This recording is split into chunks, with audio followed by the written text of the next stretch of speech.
वज़ीर आज़म पाकिस्तान इमरान खान के वतन अजीज़ को करप्शन से पाक करने, सरकारी इदारों में दुखों, मुसीबतों और परेशानियों के मारे अवाम को उनके जायज़ कामों के इवज़ फौरी और फ्री रिलीफ मुहैया करने, सरकारी मुलाजमीन को इख्तियारात के गैर कानूनी इस्तेमाल ना करने देने के दावे दरे के दरे रह गए हैं और ये दावे जमा ज़बानी खर्च से आगे नहीं बढ़ सके। सरकारी इदारों में रिश्वत, अकरबा परवरी और इख्तियारात का गैर कानूनी इस्तेमाल धड़ल्ले से जारी है, जिसकी एक मिसाल सामने आई है, जिसमें गैपको सिटी 1 की सब डिवीजन फरूखगंज के line superintendent Tarak Hussain Anjum, lineman सराशत सईद, जलालुद्दीन, मोहम्मद सदीक, असिस्टेंट लाइनमैन शाहिद और ड्राइवर सलीम पर मुश्तमिल 6 सरकारी मुलाजमीन ने गैपको के कायदे, कवानीन और ज़ाब्तों की धज्जियां उड़ा कर रख दी हैं और गैपको कवानीन की सरीहन खिलाफवर्जी करते हुए अपनी सब डिवीजन फरूखगंज को छोड़कर डिवीजन 3 की सब डिवीजन लद्देवाला में एक बेकरी का 200 केवी का ट्रांसफार्मर लगाने में मसरूफ हैं।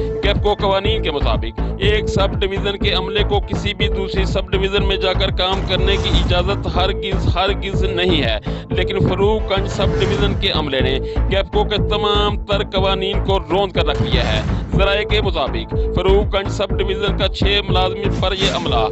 करप्शन, अकरबा परवरी और इख्तियारात से तजावुज़ में मसरूफ है और इनको कोई पूछने वाला नहीं है। इस हवाले से जब हमारी एसडीओ फरूखगंज से बात हुई तो इस सारी सूरत हाल से लाइलम निकले। यहाँ पर आपको ये भी बताता चलूँ कि फरूखगंज सब डिवीजन का lineman Rashid Saeed SDO Laddewala sub division का हकीकी भाई है। अवामी, समाजी और शहरी हलकों ने सब डिवीजन फरूखगंज के अमले के इख्तियारात के गैर कानूनी इस्तेमाल पर शदीद तनकीद करते हुए वज़ीर आज़म पाकिस्तान, वफाकी वज़ीर पानी बिजली, CEO गैपको गुजरांवाला से सख्त नोटिस का मुतालबा किया है।